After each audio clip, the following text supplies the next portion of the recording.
আমরা বিগত 17 বছর পতিত সরকারের আমলে ডক্টর ইউনূস সম্পর্কে এটাই শুনেছি, তিনি সুদখোর এবং তিনি মানুষদের সহায় সম্পত্তি কেড়ে নেন বিভিন্ন ঋণ দিয়ে। আপনারা জানেন বিশ্বজুড়ে বাংলাদেশকে এখন মানুষ চিনে ডক্টর ইউনূসকে দিয়ে। এর আগে আমরা ছিলাম মানুষদের কাছে সবচেয়ে অবহেলিত, তলাবিহীন ঝুরি। আমাদের যারা ক্ষমতার সাথে তারা চুরি করার চেষ্টা করেছে। আপনারা জানেন ডক্টর ইউনূসের নিজস্ব কিছু সম্পত্তি বলতে কিছুই নেই। আপনারা যদি জরিপ করেন তাহলে দেখবেন এই দেশের বর্তমান মানুষ যারা খেটে খায়, সাধারণ মানুষ, তাদেরকে প্রশ্ন করলে, জিজ্ঞাসা করলে দেখবেন তাদের কেউ ডক্টর ইউনূসকে এই পদ থেকে উনি সরে যাক এটা কেউ চায় না। এমনকি আমি কিছু মানুষের সাক্ষাৎকার দেখেছি, সাধারণ মানুষ, তারা বলেছে প্রয়োজন উনি আজীবন বাংলাদেশের উপদেষ্টা থাকুন।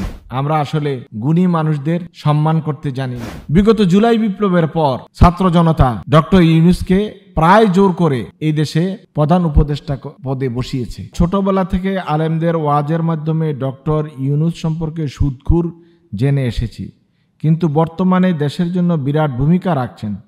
ডক্টর ইউনূস সম্পর্কে আপনার মূল্যবান সুচিন্তিত মতামত আশা করছি। আলহামদুলিল্লাহ, ওয়াসসালাতু ওয়াসসালামু আলা রাসূলিল্লাহ, আম্মা বাদ। আমাদের দেশে শুধু এই সমস্যা, বিষয়টি এমন নয়, গোটা বিশ্বজুড়ে সকল মানুষেরই একটা চরিত্র হলো যাকে দেখতে নারী তার চলন বাঁকা। আমি যখন কাউকে ভালো জানি না তখন তার শুধু খারাপ নেগেটিভ দিকগুলো হাইলাইট করি। আমরা বিগত 17 বছর পতিত সরকারের আমলে ডক্টর ইউনূস সম্পর্কে এটাই শুনেছি, তিনি সুদখোর এবং তিনি মানুষদের সহায় সম্পত্তি কেড়ে নেন বিভিন্ন ঋণ দিয়ে, এবং যার ফলশ্রুতিতে বারবার বলা হয়েছিল ওনাকে পদ্মা নদীতে চুবিয়ে মারার জন্য। এটা আমরা সবাই জানি। একটা দেশের সর্বোচ্চ পদে থাকা প্রধানমন্ত্রী তিনি বলেছেন তাকে 2 বার চুবাইতে হবে। এই সব বিষয়গুলো ছিল প্রচারণা, প্রতিহিংসামূলক।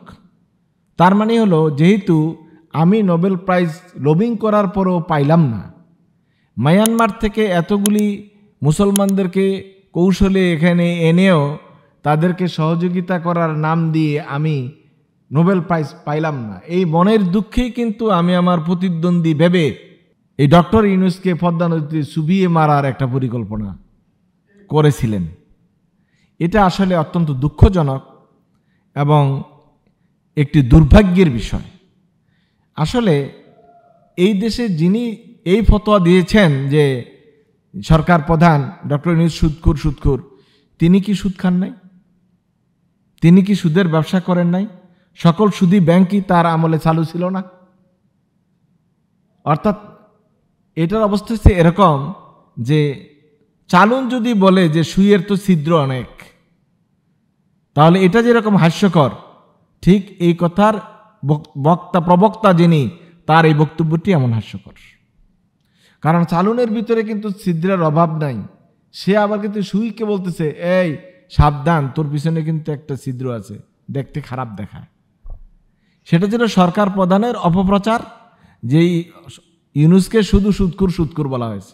আমি বলি না উনি সুদের থেকে একবারে মুক্ত, কিন্তু আমি যদি তার চেয়ে মাত্রায় বেশি সুদ খাই তাহলে আমি তাকে সুদখোর বলার কতটুকু রাইট রাখি, এটা হলো বিবেচ্য বিষয়। তো আল্লাহ সুবহানাহু ওয়া তাআলা যুগে যুগে দিন, ইমান, ইসলামকে বাঁচানোর জন্য কোনো না কোনো একটি টেকনিক অবলম্বন করেন, যেটা আল্লাহ বলছেন ওয়া আকিদু কাইদা, আমি আমার কৌশল অবলম্বন করি। ওরা আমার বিরুদ্ধে ষড়যন্ত্র করে, আমি আল্লাহ তাআলা তাদের বিরুদ্ধে কৌশল অবলম্বন করি। এই আকিদু কাইদা, আল্লাহ সুবহানাহু ওয়া তাআলা যে কৌশল অবলম্বন করেন, এই কৌশল অবলম্বন আমরা যুগে যুগে দেখেছি। বাংলাদেশের স্বাধীনতা উত্তর 54 বছরে বাংলাদেশ কিন্তু একটি চরম বিপজ্জনক অবস্থানে দিনক্ষণ কাটিয়েছে। আমরা দেখেছি 54 বছর দেশের কোনো উন্নতি হয়নি, একটা পতাকার পরিবর্তন হয়েছে। আর দেশের যেই উন্নতিটা হয়েছে এটা হলো প্রবাসীদের কষ্টের টাকায় তারা কিছু অবকাঠামো তৈরি করেছে, এই উন্নতি আমরা দেখতে পেয়েছি। এখন এই দেশটাকে লুটপাট করে হাজার হাজার লক্ষ লক্ষ টাকা এখান থেকে নিয়ে গেছে বিদেশে, তারা নিরাপদ আবাসস্থল তৈরি করেছে। মূলত এই 54 বছরে যারা রাজনীতি করেছে এই দেশে, তারা দেশটাকে কেউ অন্তর দিয়ে ভালোবাসে নাই। তাদের সবারই উদ্দেশ্য ছিল, টার্গেট ছিল দেশের অর্থ লুটপাট করে নিজের আখের গোছানো, জনগণের কল্যাণে কিছু করা, এটা কিন্তু তাদের টার্গেট ছিল না। বিগত জুলাই বিপ্লবের পর ছাত্র জনতা ডক্টর ইউনূসকে প্রায় জোর করে এই দেশে প্রধান উপদেষ্টা পদে বসিয়েছে এবং এই বাংলাদেশিদের জন্য এটি একটি বড় পাওনা প্রাপ্তি যে ডক্টর মোহাম্মদ ইউনূস অনুগ্রহ করে দয়া করে এই পদটি গ্রহণ করেছেন। আমরা আসলে গুণী মানুষদের সম্মান করতে জানি না। এই যে মাত্র 5-7 মাসের একটি সরকার, এই সরকারের প্রধান উপদেষ্টা হিসাবে মাননীয় প্রধান উপদেষ্টা ডক্টর ইউনূস যেই পরিমাণ সিদ্ধান্ত নিতে পেরেছেন, কল্যাণকর সিদ্ধান্ত নিয়েছেন, সেটি আপনি চীন সফরের কথাই বলেন, মোদির সাথে বিমস্টেকের সেই বৈঠকের কথাই বলেন, ভারতের সাথে সাহস করে প্রধানমন্ত্রীকে ফেরত দেওয়ার কথা বলেছেন, বিভিন্ন তিস্তার পানির কথা বলেছেন, ন্যায্য পাওনার কথা বলেছেন, 7 সিস্টারের কথা বলেছেন। এগুলি কিন্তু বিগত 54 বছরে নতজানু পররাষ্ট্রনীতি যারা অবলম্বন করেছে ওই সরকারদের আমলে আমরা দেখতে পাইনি। এবং আপনারা যদি জরিপ করেন তাহলে দেখবেন এই দেশের বর্তমান মানুষ যারা খেটে খায়, সাধারণ মানুষ, তাদেরকে প্রশ্ন করলে, জিজ্ঞাসা করলে দেখবেন তাদের কেউ ডক্টর ইউনূসকে এই পদ থেকে উনি সরে যাক এটা কেউ চায় না।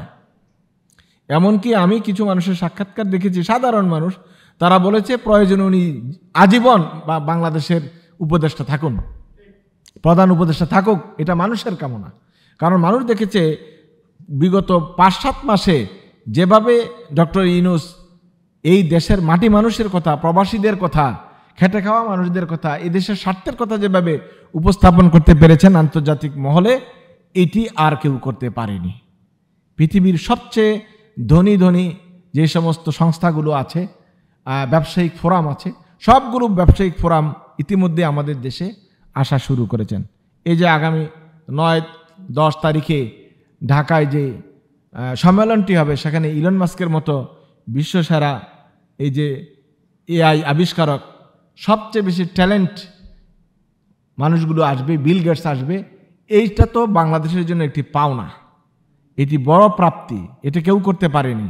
ওই দিন বিমস্টেক সম্মেলনে গেলেন, সেখানে ডক্টর ইউনূস সেখানে সভাপতি হয়ে পরবর্তী সভাপতি হিসেবে নির্বাচিত হয়েছেন।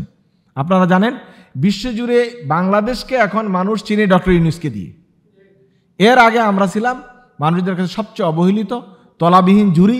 আমাদের যারা ক্ষমতার সাথে তারা চুরি করার চেষ্টা করেছে। আপনারা জানেন ডক্টর ইউনূসের নিজস্ব কিছু সম্পত্তি বলতে কিছুই নেই।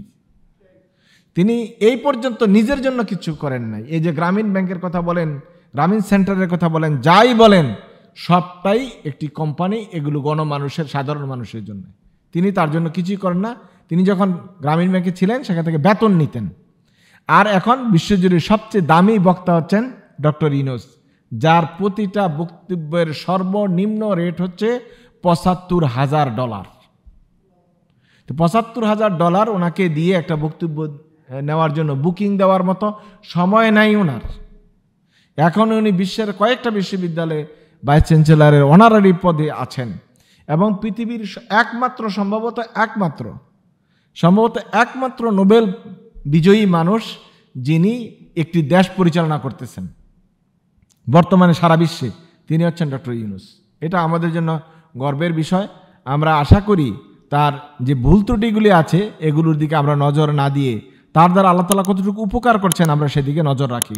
সহিহ বুখারীতে হাদিস এসেছে, ইমাম বুখারী আলাইহির রাহমা একটা তরজমাতুল বাব, একটা অধ্যায় রচনা করেছেন, ইন্নাল্লাহা ইউআইয়িদুদ্দীনা বির রাজুলিল ফাজেরে। আল্লাহ সুবহানাহু ওয়া তাআলা তার দ্বীন ইসলামকে সময়ে সময়ে সহযোগিতা করেন পাপাচারী মানুষ, ফাজের মানুষ দিয়ে, গুনাহগার মানুষ দিয়ে আল্লাহ তাআলা ইসলামের সহযোগিতা করেন। এই সংক্রান্ত একটা হাদিস সহিহ বুখারীতে উল্লেখ হয়েছে। আর কে ধোয়া তুলসী পাতা, ইমাম বুখারী রাহমাতুল্লাহ আলাইহি এটা দিয়ে প্রমাণ করতে চেয়েছেন যুগে যুগে আল্লাহ সুবহানাহু ওয়া তাআলা যে তার দ্বীনকে, ইসলামকে অপরাধী মানুষ, গুনাহগার মানুষ দিয়ে সহযোগিতা করেছেন। পৃথিবীতে আপনি একটি মানুষের নাম বলেন যে একবারে স্বচ্ছ পরিষ্কার পরিচ্ছন্ন ছিলেন। যারা ওনাকে সুৎকুর সুৎকুর বলে বক্তব্য দিয়েছে তারা কতটুকু পবিত্র ছিল এটা তো এখন জাতির কাছে পরিষ্কার। সুতরাং এটা কোনো বিষয় নয়। আল্লাহ সুবহানাহু ওয়া তাআলা চাইলে তাকে হেদায়েতের রাস্তাও দিবেন এবং তাকে দিয়ে দ্বীন ইসলাম তথা বাংলাদেশের বড় খেদমত নেবেন, এই প্রত্যাশা আমরা করি। আল্লাহ সুবহানাহু ওয়া তাআলা আমাদেরকে বুঝার তৌফিক দান করুক, আমিন।